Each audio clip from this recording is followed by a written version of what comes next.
Very good. Thank you very much, Salma, and thank you as well to the organizers for the invitation to present today. I hope the sound is fine. I'm now going to share my presentation.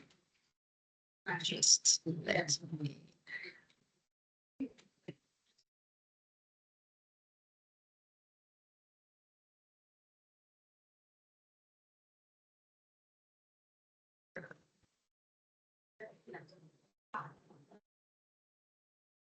Indeed, we're moving to another sphere of regulation of the hydrogen sector that is the legal one. And I'm particularly interested in looking at the interplay between hydrogen offtake agreements and permitting regime. So my name is Catherine Banet. I'm located in Norway at the University of Oslo, where I had the Center on Regulation, the Department for Energy and Resources Law, and I'm also co-director at the Center on Regulation in Europe, that is a Brussels-based think tank. The context for my presentation has already been touched in terms of commercial challenges, but I'm going to be more specific and looking at particularly the offtake agreements and having a bankable offtake agreement for the sale and purchase of energy that is produced is one of the most important elements of any energy project. And this likely applies to the hydrogen sector, where the lack of commitment towards hydrogen demand is pointing out as a main hurdle. The hydrogen market in Europe is also facing two particularities at the moment. We have no merchant market for hydrogen yet, while we have new legislation that has recently been adopted at the European level and national levels to promote, but as well to regulate further this nation hydrogen market, pushing in the direction as well of renewable hydrogen. And the main question that is investigated in my presentation and the publication that is underlying it is the influence of public law requirements defined in legislation and in permits on the sales and purchase agreements for hydrogen projects, the so-called hydrogen offtake agreements. And it touches upon these fundamental questions. Therefore, the freedom of contract as the main expression of the private autonomy of the parties when they negotiate the agreement, but in the specific context of EU law, focusing on secondary EU law. And the reason for that is to look at the manner the regulation at the EU level is also evolving and what type of direction it is taking. And making as well the assumption that it is also shaping more and more the market for hydrogen sales and purchase agreements. And I will review how. So, as mentioned, the background for this presentation is academic publication, and it is supported by the Center Hydrogen Ish in Norway. So, as I mentioned, there are a mix between different types of public law requirements that cross from legislation and production facility permits. And indeed, we have three sources of legal obligations. We have these two that pertain to public law requirements. And we also have the offtake agreement, which covers the terms and conditions of the hydrogen sales and purchase. And these three sources are interacting between each other. And the main question is to look at in which manner they do so. You can say that the permit in itself is not properly regulation, but it nevertheless provides for permitting requirements that do constrain the permit holder. Permit itself, the permitting regime is also the shaping the drafting of the permit. And here we have links to EU national requirements. A typical energy or infrastructure project will not require one single permit, of course, but a series of permits for the construction or for example, the operation, the environmental constraint, the construction in general of the project. And for the purpose of the hydrogen offtake agreement, the permits that are referred to are the ones necessarily to conduct hydrogen production activities. Activities related to hydrogen transport and the agreements are also interesting to look at because they will also influence the manner the hydrogen will be carried out to the users. The analysis also focuses more on hydrogen that is used in its gaseous form. And we also should keep in mind that there is a wide diversity of hydrogen production processes, as has been presented earlier in this workshop. In the EU, in line with the EU hydrogen strategy, the priority is to develop renewable hydrogen. Has also been stressed in a previous presentation, the level of the ambitions on renewable hydrogen production. That a recent report from the European Court of Auditors is also looking at stressing together with another report from ASO that we are lagging behind in terms of the targets that are set for renewable hydrogen. And when we talk about renewable hydrogen, we're referring in the legislation to renewable fuel of non-biological origin, RNFEOs. Hydrogen offtake agreements, also called sometimes sales and purchase agreements, are a typical offtake agreements, the contracts in these contexts focusing on hydrogen fuels. But the manner the fuel is also produced and delivered do influence the shaping of the contract. Among all the different provisions that we find in traditional offtake contracts, there are some provisions that will be particularly important and influenced by the public law requirements that I will come back to. In terms of duration, the long-term hydrogen offtake agreements are, of course, key to secure sufficient support for industrial development, and depending again on the final use, the duration of these agreements varies from 5, 10, 15 years. And really the purpose of these agreements is to match supply and demand volume, to allocate the risks among buyers and sellers, and allocate also to bridge the existing gap between production cost and the consumer's willingness to pay. These have to be distinguished from another type of agreement, that is the power purchase agreement for hydrogen, renewable hydrogen, but this one is related to the electricity generated from hydrogen. So I'm again focusing on hydrogen fuel.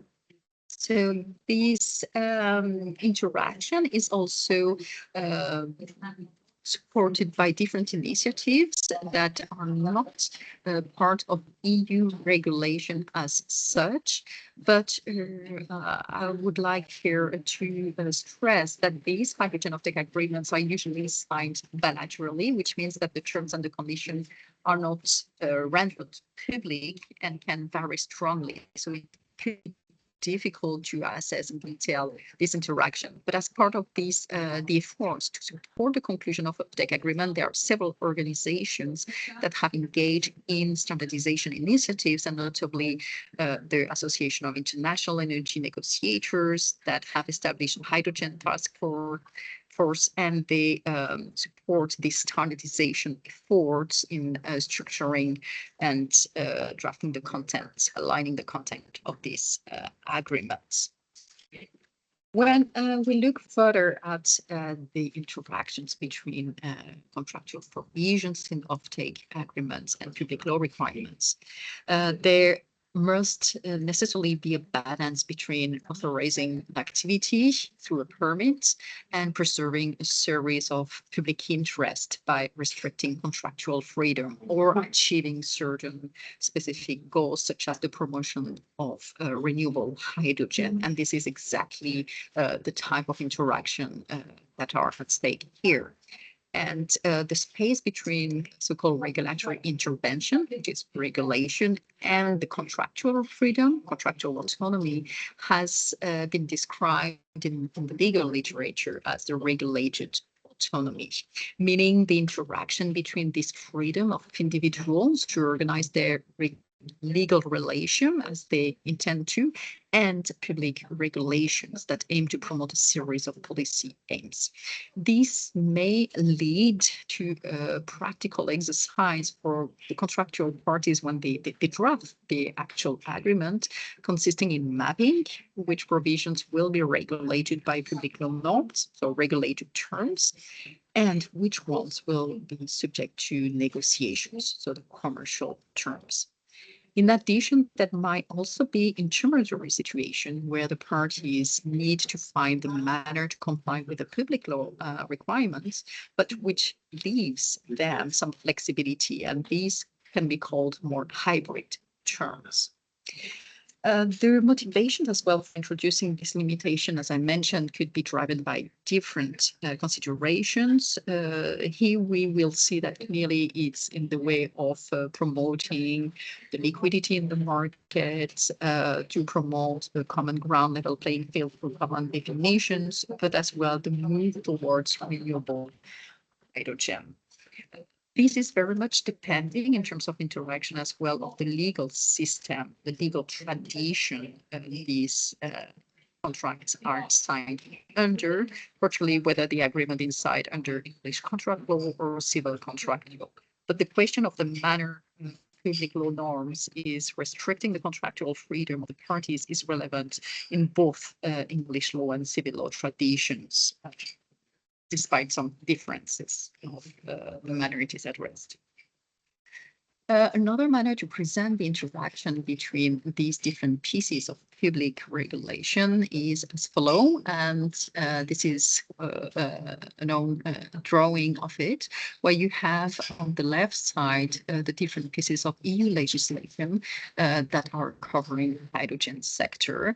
And we see, as it has been stressed by the presentation in the John Research Center, notably that we have a quite long list now of EU legislation covering different aspects of hydrogen. We have the newly adopted directive and regulation from 2024 on renewable natural gas and hydrogen.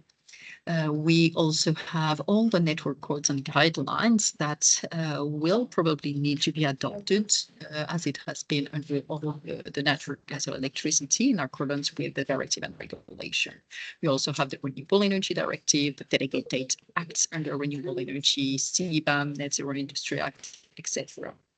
This is really the core legislation that will define these requirements that need to be mirrored in the contracts.